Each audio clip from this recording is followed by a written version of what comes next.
I woke up one morning and almost cried when I saw my garden. The spinach leaves were full of holes, the cucumbers were drooping, and tiny bugs were crawling all over the plants. My hard work, weeks of planting and watering, was being eaten alive. I felt helpless. The thought of grabbing a bottle of pesticide crossed my mind, but something stopped me. I remembered a trip I had taken to Amish country, where I learned how they farm without a single drop of chemicals.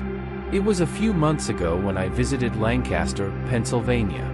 I went there with a couple of friends to get away from the busy city. We wanted to see how the Amish live, their simple lifestyle, and maybe buy some fresh produce. What I didn't expect was to come back with lessons that would completely change how I look at gardening and farming. We stopped at a small Amish farm stand on the side of the road. The vegetables were beautiful, bright red tomatoes, shiny green peppers, and perfect heads of lettuce. They looked better than anything I'd seen in a grocery store. Curious, I asked the farmer, a man named Levi, how they managed to grow such healthy produce without pesticides. He smiled and said, "We let nature do the work." That simple statement made me laugh at first. I thought he was joking, but he wasn't. Levi explained how they use a mix of techniques to control pests naturally. One of their key methods is crop rotation. Levi said, if you plant the same crops in the same place every year, the pests will know where to find them. But if you move them around, the pests get confused. He compared it to playing hide-and-seek with the bugs. Then he told me about companion planting. Certain plants protect others, he said. For example, marigolds keep pests away from tomatoes. Basil helps peppers grow stronger. It's all about finding the right partners. He made it sound so logical, like the plants were part of a team helping each other out.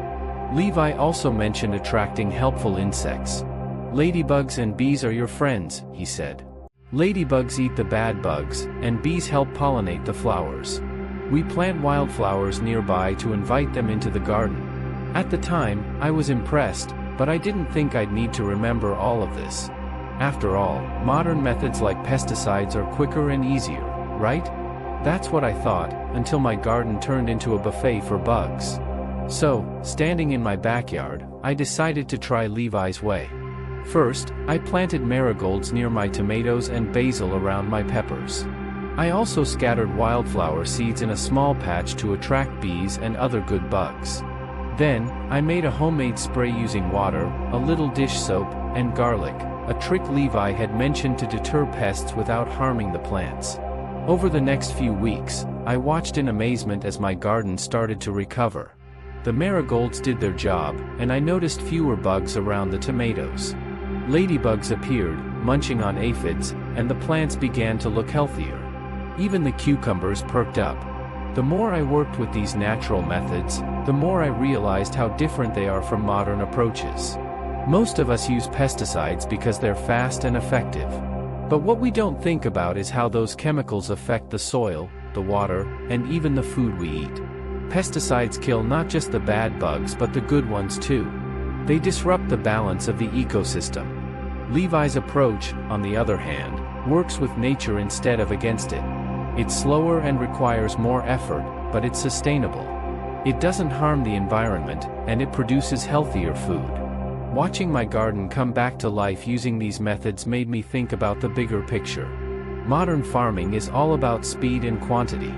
We want bigger harvests, faster results, and perfect-looking produce. But this comes at a cost. The soil gets depleted, requiring more fertilizers. The chemicals used to kill pests can end up in our rivers and streams. And the more we depend on these methods, the more we lose touch with the natural processes that have been working for centuries.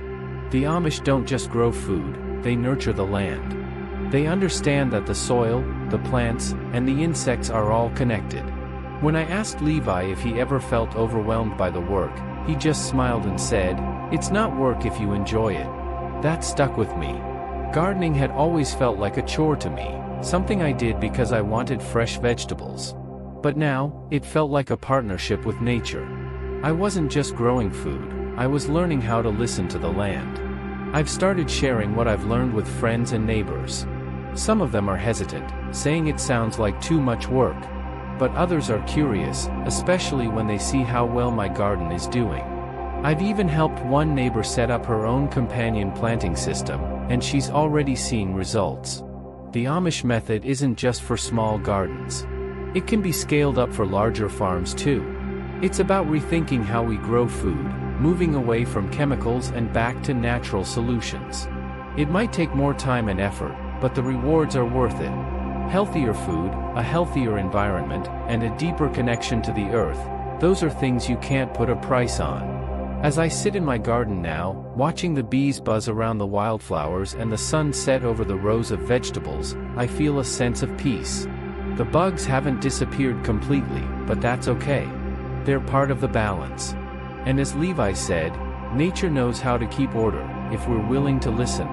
The Amish taught me that sometimes the old ways aren't just old, they're wise. And if they can grow food without a single drop of pesticide, so can we. It's not just about growing vegetables, it's about growing respect for the world around us. And that's a lesson I'll carry with me for the rest of my life.